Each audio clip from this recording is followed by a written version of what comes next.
আমার হাতে ডুমুর ফল দেখছেন। গত কয়েকদিন আগে আমরা ভিডিও দিয়েছিলাম, তো অনেকে প্রশ্ন করেছে যে ভাই এগুলোকে কিভাবে খায়। দেখুন, এইগুলাকে আপনি কাঁচা খেতে পারেন।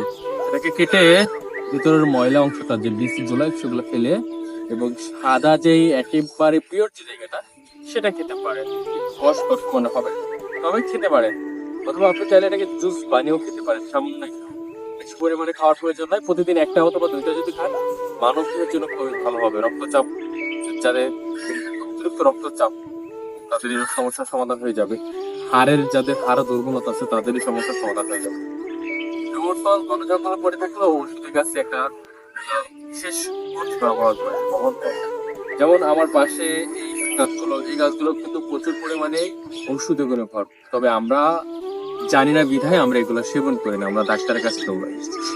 আমরা গাছ সম্পর্কে জানবো এবং গাছ সম্পর্কে জানার জন্য মানুষের সঙ্গে আমাদের এই ভিডিওগুলো শেয়ার করবো।